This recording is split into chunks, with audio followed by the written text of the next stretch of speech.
తాకట్టులో ఉన్న బంగారాన్ని విడిపించి ఆ రోజు ఆన్లైన్ రేటుకే మేము కొంటాం. Sharma gold company.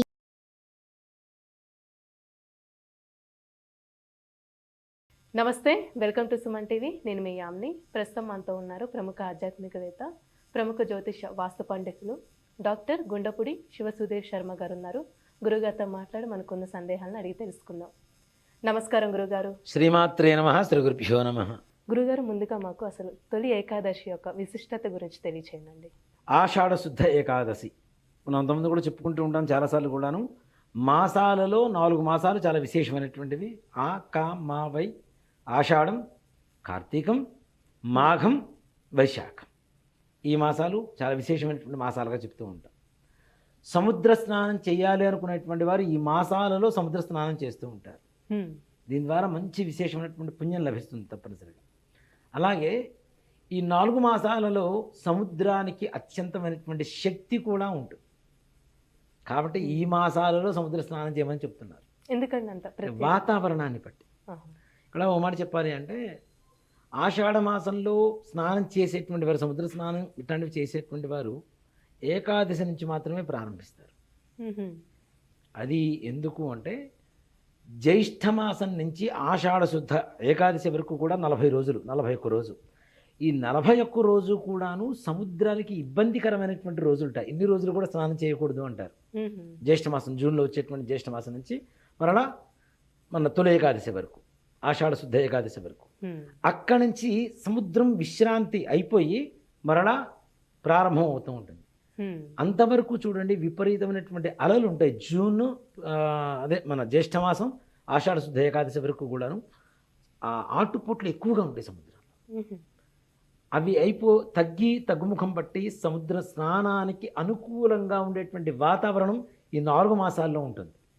అది కూడాను ఆషాఢ శుద్ధ ఏకాదశి దగ్గర నుంచి. అందుకని మనం ఆషాఢ మాసం రాగానే సముద్ర స్నానం అని చెప్పి చాలామంది వెళ్తూ ఉంటారు. అందులో తొలి ఏకాదశి ఏదైతే ఉందో ఈ తొలి ఏకాదశికి చాలామంది ఎక్కువ మంది సముద్ర స్నానం చేస్తుంటారు. అలానే ఇప్పుడు పండుగలు కూడా ప్రారంభమవుతాయి. మనకి చైత్రశుద్ధ పాడ్యమి నుంచి మధ్యలో శ్రీరామనవమి వచ్చింది కదా అని చాలామందికి అనుమానం. కానీ ఒక మాట చెప్పాలి అంటే, మనకి తొలి ఏకాదశి అని చెప్తూ ఉంటాం కదా, అసలు తొలకరి ఏకాదశి, చినుకులు పడేటువంటి మొట్టమొదటి ఏకాదశి అని ప్రారంభం.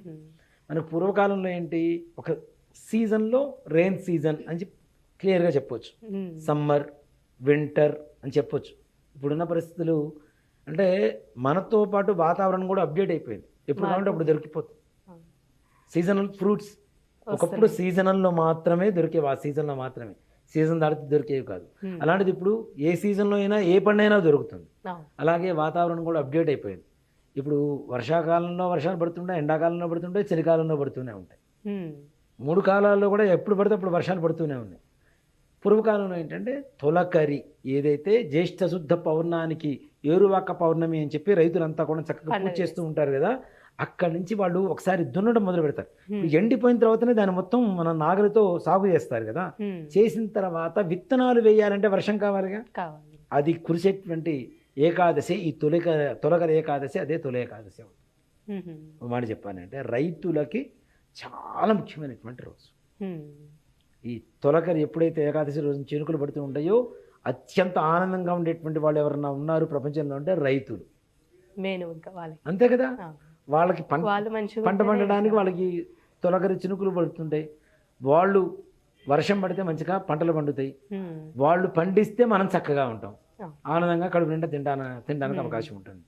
కాబట్టి వాళ్ళందరి కోసం ముఖ్యంగా తొలకరి ఏకాదశి, తొలి ఏకాదశి అని కూడా చెప్పబడడం జరుగుతుంది. అలాగే ఈ తొలి ఏకాదశి రోజున చాలామంది ఏం పూజ చేయాలి, ఏం ప్రసాదాలు పెట్టాలి, చాలామంది కూడా ఉన్నటువంటి అనుమానం. ఏకాదశి అంటే అనుమానం ఏం లేదు, విష్ణుమూర్తి, దాంట్లో ఏమాత్రం కూడా సంశయం లేదు.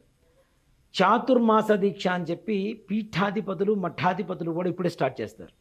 తొలి ఏకాదశి నుంచి మన ఆషాఢ శుద్ధ ఏకాదశి నుంచి కార్తీక శుద్ధ ఏకాదశి వరకు 4 మాసాలు వస్తుంది. ఈ 4 మాసాలని చాతుర్మాస దీక్ష అంటారు. అంటే 4 నెలలు, చతుహు అంటే 4, మాసము అంటే దీక్ష. ఈ 4 మాసాలు కూడాను వాడు పీఠంలో ఉండి పీఠాన్ని వదిలిపెట్టకుండా బయటికి వెళ్ళటం కానీ, లేదా ఎక్కడైనా ఒక చోటుకు వెళ్తే అక్కడే 4 నెలలు కూడా దీక్ష కాలమంతా కూడా పూర్తి చేస్తూ ఉంటారు. ఈ 4 నెలలలో చేసేటువంటి ఇదేమిటి అంటే దక్షిణాయనం కూడా ప్రారంభం అవుతూ ఉంటుంది. దక్షిణాయనము అంటే పాప భీతి ఎక్కువగా కలిగేటువంటి లక్షణాలు అని చెప్పి అర్థం వస్తుంది. అలాంటివి ఏవైతే పాపం ఎక్కువగా పెరుగుతుందో, చెడు ఎక్కువగా పెరుగుతుందో, మఠాధిపతులు, పీఠాధిపతులు, ఋషులు, మునులు వీళ్ళంతా కూడాను ప్రపంచ సౌఖ్యం కోసం, ప్రపంచ శాంతి కోసం, సర్వే జనాశుకునో భవంతు అనేటువంటి ఒక సత్సంకల్పంతో వాళ్ళకు ఉండేటువంటి ఉపాసనని ఎక్కువగా అభివృద్ధి చేస్తూ దాన్ని ప్రపంచానికి ధారపోస్తూ ప్రపంచంలో ఉన్నటువంటి ప్రతి ఒక్క జీవి కూడాను సుఖ సంతోషాలతో ఉండాలి అని చెప్పి దీక్ష తీసుకునేటువంటి దీక్షే చాతుర్మాస దీక్ష. అది కూడా తొలి ఏకాదశి, ఆషాఢ శుద్ధ ఏకాదశికే ప్రారంభమవుతుంది. కొంతమంది పీఠాధిపతులు మౌనంగా ఉంటారు, కొంతమంది పీఠాధిపతులు మాట్లాడుతున్నా కానీ వారి ఉపాసన విధానం ఏదైతే ఉందో దాన్ని అవలంబిస్తూ ఉంటారు. ఈ స్థానం ఒక చోట మారారంటే 4 నెలలు అక్కడే ఉంటారు, ఎక్కడైతే ఉన్నారో ఇంకా అక్కడే ఉంటారు. అక్కడి నుంచి మరలా మారరు.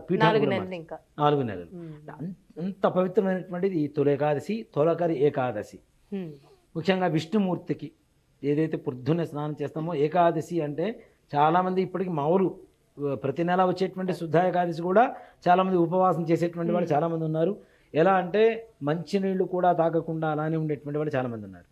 అలాంటి వాళ్ళకి ఇంకా ఓ మాట చెప్పాలి, విశేషంగా చెప్పాలి అంటే ఈ తొలి ఏకాదశి అనేది చాలా విశేషం.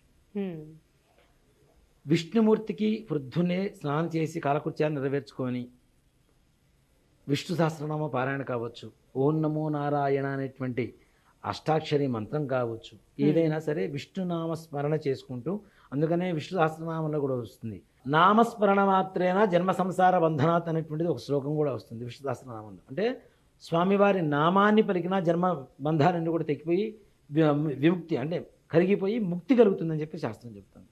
కాబట్టి ఏకాదశి రోజు అంతా కూడాను ఉపవాసం ఉండగలిగితే, లేదు ఏదైనా అల్పాహారం తీసుకొని ఓం నమో నారాయణాయ లేదా విష్ణు సహస్రనామ పారాయణ ఆ రోజంతా కూడా నామస్మరణ చేసుకుంటూ, మనకి పని చేసుకుంటూ కూడా నామస్మరణ చేసుకోవచ్చు కదా, రాసుకుంటూ అయినా పని చేసుకుంటూ అయినా నామస్మరణ చేసుకోవచ్చు, నోరైతే చేసేదేం లేదు కదా. కాబట్టి నామస్మరణ చేసుకుంటూ చక్కగా మరుసటి రోజు వరకు ఉపవాసం ఉండి, ద్వాదశి మరుసటి రోజు వచ్చేదాన్ని ద్వాదశి అంటాం. ద్వాదశి రోజున పొద్దున్నే స్నానం చేసి విష్ణుమూర్తికి మరలా పూజ చేసుకొని, దీపారాధన చేసుకొని, పూజ చేసుకొని, స్వామివారికి కొద్దిగా పానకం వడపప్పు నైవేద్యం పెట్టుకొని, అంటే ఆ రోజు ప్రత్యేకంగా నైవేద్యం పేలపిండి అదే చెప్తాను, ముఖ్యంగా నైవేద్యం పెట్టుకొని ఈ ద్వాదశి రోజున ఏదైతే బ్రాహ్మడికి చేతనైతే ఒక స్వయం పాకం చేయటం ఇవ్వటం. స్వయం పాకం అంటే బియ్యం, పప్పు, ఉప్పు, కూరగాయలు ఇట్లాంటివి వాళ్ళకి భోజనానికి తగ్గట్టుగా ఇవ్వటం. లేదు ఒక బ్రాహ్మణుని కూర్చోబెట్టి చక్కగా భోజనం పెట్టడం. ఇది కూడా అవకాశం లేదు, ఎవరన్నా మనవాళ్ళు మనకు తెలిసినటువంటి మన బంధువులు ఎవరైనా ఉన్నా సరే వాళ్ళని కూర్చోబెట్టి చక్కగా భోజనం పెట్టడం. దీంతో పాటుగా మీరు అడుగుతున్నటువంటి ఒక ప్రసాదం ఏదైతే ఉంటుందో పేలాల పిండి అంటున్నారు కదా. పేలాల పిండి ఎందుకు చేస్తాము అంటే ఇక్కడ వాతావరణంలో వచ్చేటువంటి మార్పుల కోసమే. అక్కడ ఏమవుతుంది, చల్లదనం బాగా చల్లగా బాడీ మొత్తం కూల్ అయిపోతుంది. ఈ పేలాల పిండి బెల్లం కలపడం ద్వారా ఈ చల్లదనం అంటే వర్షాలు పడుతూ చల్లదనం అవుతూ ఉంటే డైజెషన్ సిస్టమ్ ఏమవుతుంది, పాడైపోతుంది, ఎక్కువ తొందరగా డైజెస్ట్ అవ్వదు. ఎండాకాలం మొన్నటిదాకేమో విపరీతమైనటువంటి ఇది వేడి ఉన్నట్టుండి వర్షాలు పడిపోతూ ఉంటే వాతావరణం మారిపోతూ ఉంది, డైజెషన్ సిస్టమ్ ఎక్కడైతే పాడైపోతుందో దాన్ని బాగు చేయడం కోసం బెల్లం వేస్తాం దాంట్లో పేలాల పిండిలో. అవునా, చాలా మంది పంచదార వేస్తుంటారు కానీ బెల్లం వేయాలి. బెల్లం వేయడం ద్వారా ఏదైతే కడుపులో అరిగిపోకుండా పక్కన పడి ఉన్నటువంటి ఆహార పదార్థాలు విషతుల్యమవుతున్నాయి ఏవైతే ఉంటాయో అవి కూడా డైజెస్ట్ చేయగలిగినటువంటి శక్తి బెల్లానికి ఉంటుంది. నిజంగా బెల్లం తినండి, ఈ సీజన్ వస్తే మీకు అరిగిపోతుంది అంటే ఎవరైనా తింటారా? అది దేవుడి ప్రసాదం అంటే తింటారు కదా. అందుకని చెప్పి ఈ పేలాల పిండిని బెల్లంతో కలిపి స్వామివారికి విష్ణుమూర్తికి అత్యంత ప్రీతికరమైనటువంటి ప్రసాదం, అది ప్రసాదం చేసి నైవేద్యం పెట్టి అది తినడం ద్వారా మన డైజెషన్ సిస్టమ్ అనేది బాగుపడుతుంది. ప్రతిదానికి ఒక సైంటిఫిక్ రీజన్ అమ్మా, లేకపోతే మన సంస్కృతి సంప్రదాయాలు మన ధర్మం అనేది ఊరికి ఏం చెప్పలేదు. అవి పాటిస్తూ ఉంటే మనిషిలాగా జీవిస్తే ఏ రకమైనటువంటి రోగాలు ఉండవు, డాక్టర్లతో కూడా సంబంధం. అలానే గురుగారు ఆ రోజు తొలి ఏకాదశి రోజు ప్రత్యేకమైన మంత్రం అంటూ ఉందా? ఓం నమో నారాయణాయ అనేటువంటి అష్టాక్షరీ మంత్రమే పరమోత్కృష్టమైనటువంటి మంత్రం.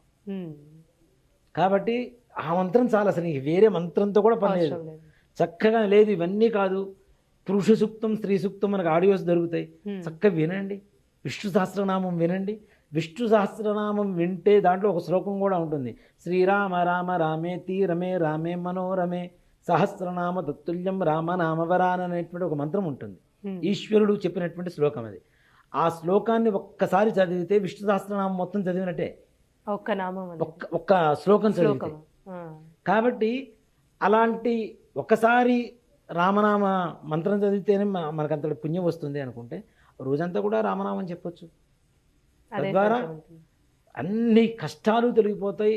విష్ణుమూర్తి అంటే ఎవరు? మనకు ముక్తిని ప్రసాదించేటువంటి వాడు. అలాగే బ్రతుకున్నంత కాలం కావాల్సినటువంటి భుక్తి ఇచ్చేటువంటిది ఆయన భార్య లక్ష్మీదేవి.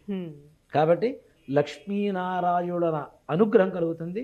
తప్పనిసరిగా ఈ విధంగా పూజ చేస్తే సరిపోతుంది. చాలా చక్కగా తెలియజేశారు గురుగారు, ధన్యవాదాలు. శ్రీమాత్రే నమః. శ్రీ గురుభ్యో నమః. సుమన్ టీవీలో మీ పర్సనల్ అండ్ బిజినెస్ ప్రమోషన్స్ కోసం కింది నెంబర్కి కాంటాక్ట్ చేయండి.